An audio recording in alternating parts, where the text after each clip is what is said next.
സത്യം പറഞ്ഞാൽ ഷാനവാസെ താങ്കൾ കാണിച്ചത് വളരെ മോശമാണ്. നിങ്ങൾ ഒരു കാരണവശാലും എടാ പോടാ എന്ന് വിളിച്ച് സംസാരിക്കാൻ പാടില്ലായിരുന്നു. എടാ പോടാ എന്നൊക്കെ വിളിച്ച് സംസാരിക്കേണ്ടത് ആണുങ്ങളെയാണ്.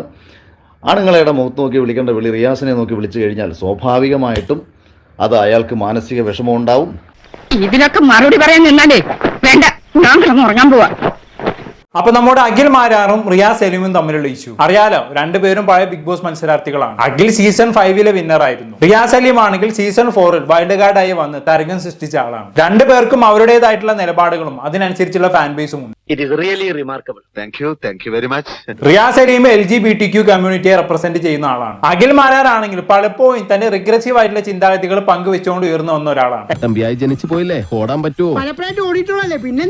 അഖിൽ മാരാർ സിനിമ പ്രൊമോഷൻ മാത്രം ചെയ്ത് പോവുകയാണ് ചെയ്തത്. എന്നാൽ റിയാസ് സലീം ബിഗ് ബോസ് ഹൗസിൽ ചെറിയൊരു ഓളം ഉണ്ടാക്കിയിട്ടാണ് പോയത്. ഓളം എന്ന് പറയുന്നത് റിയാസ് സലീം എന്താണോ സ്വാഭാവികമായിട്ട് ചെയ്യുക, അയാളിൽ നിന്ന് എന്താണോ നമ്മൾ പ്രതീക്ഷിക്കുന്നത് അത് തന്നെയാണ് അയാൾ ചെയ്തത്. വന്ന ഉടനെ തന്നെ ആന്റി LGBTQ നിലപാടിലൂടെ വിവാദ നായികയായി നിന്നിരുന്ന ലക്ഷ്മിയുടെ മെക്കെട്ട് കയറി. അതോടെ വോട്ടിംഗിൽ പിറകിൽ നിന്നിരുന്ന ലക്ഷ്മി കുതിച്ചു കയറാൻ തുടങ്ങി. തളർന്നു പോകാൻ പാടുണ്ടോ?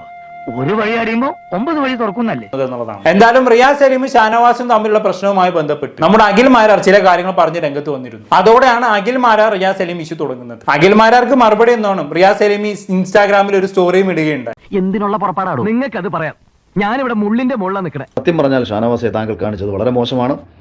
നിങ്ങൾ ഒരു കാരണവശാലും എടാ പോടാ എന്ന് വിളിച്ച് സംസാരിക്കാൻ പാടില്ലായിരുന്നു. എടാ പോടാ എന്നൊക്കെ വിളിച്ച് സംസാരിക്കേണ്ടത് ആണുങ്ങളെയാണ്. ആണുങ്ങളെയുടെ മുഖത്ത് നോക്കി വിളിക്കേണ്ട വിളി റിയാസിനെ നോക്കി വിളിച്ചു കഴിഞ്ഞാൽ സ്വാഭാവികമായിട്ടും അത് അയാൾക്ക് മാനസിക വിഷമം ഉണ്ടാവും. അത് തീർച്ചയായിട്ടും ഒരു മോശം പദമായിട്ട് തന്നെ അയാൾക്ക് ഫീൽ ചെയ്യും. സത്യം പറഞ്ഞാൽ അഖിൽ മാരാരുടെ ഈ സ്റ്റേറ്റ്മെന്റിനോടൊന്നും എനിക്കൊരിക്കലും യോജിക്കാൻ കഴിയില്ല. റിയാസ് ഒരു ആണും പെണ്ണും കെട്ടവനാണ് എന്ന് തന്നെയാണ് ഇവിടെ അഖിൽ മാരാർ പരോക്ഷമായി പറഞ്ഞു വെച്ചത് എന്ന്. താൻ ചെയ്യുന്നത് മാത്രമാണ് ശരി എന്നുള്ള ആറ്റിറ്റ്യൂഡാണ് റിയാസിന് പലപ്പോഴും. അതുപോലെ തന്നെ എന്തെങ്കിലും തെറ്റ് പറ്റിയാൽ അതൊരിക്കലും അംഗീകരിക്കുകയുമില്ല. ഏതായാലും ഒരു കാര്യം ചെയ്യും, ഇനി നീ അവനെ കുറച്ചൊന്ന് പ്രോത്സാഹിപ്പിച്ചു വിടും.